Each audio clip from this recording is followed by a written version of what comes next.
Hello বন্ধুরা, মুক্তি রান্নাঘরে সবাইকে স্বাগত। আজকে আমি বানাবো মুরগির মাংসর কিমা দিয়ে ঘুগনি। তোমরা ভিডিওটা শেষ অবধি দেখবে। আমি এখন রান্নাটা শুরু করছি। প্রথমে আমি নিয়ে নিলাম মটরটাকে আমি সকালবেলায় ভিজিয়ে রেখেছিলাম। মটরটাকে আমি সিদ্ধ করে নিয়েছি। এখন একটা কড়াইয়ের ভিতরে আমি দিয়ে দিলাম সর্ষের তেল, তার ভিতরে দিয়ে দিলাম নুন আর দিয়ে দিলাম সামান্য হলুদ আলুটাকে ভেজে নেওয়ার জন্য। আলুটাকে আমি ছোট ছোট করেই কেটে নিয়েছি। আলুটা লাল লাল করে ভাজা হয়ে গেছে। এখন আমি আলুটাকে তুলে নিচ্ছি।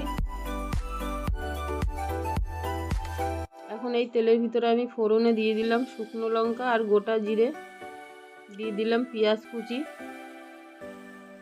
পেঁয়াজটাকে কিছুক্ষণ আমি ভেজে নেব।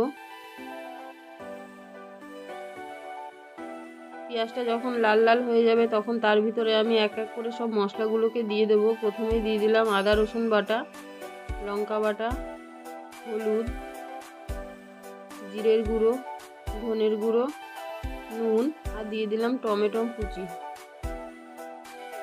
সব মশলাগুলোকে আমি একসঙ্গে এখন ভালো করে কষিয়ে নেব।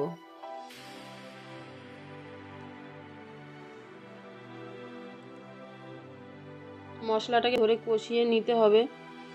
মশলাটা কষানো হয়ে গেলে এই মুরগির মাংসের কিমাটাকে আমি মশলার ভিতরে দিয়ে দেব, দিয়ে ভালো করে কষিয়ে নেব।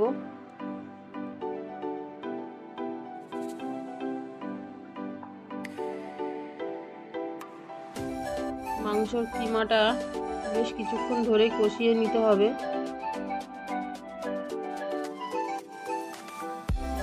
মাংসটা কষানো হয়ে গেছে। আমি এখন এর ভিতরে দিয়ে দিচ্ছি ভেজে রাখা আলুটাকে দিয়ে আবার কিছুক্ষণ কষিয়ে নেব।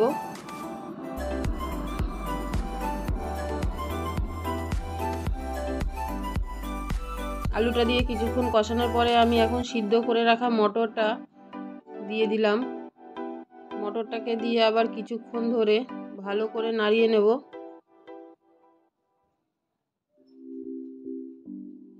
সব কিছুই বেশ ভালো করে সিদ্ধ করা আছে, সেই জন্য সামান্য পরিমাণে জল দিয়ে দেব।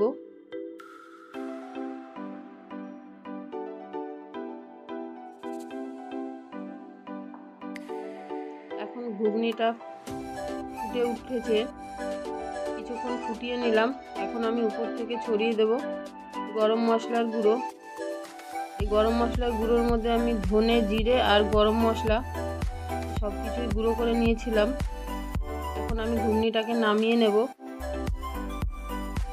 রান্নাটা হয়ে গেছে, এখন নামিয়ে নিলাম। আমার রান্নাটা ভালো লাগলে সাবস্ক্রাইব করবেন আর শেয়ার করবেন।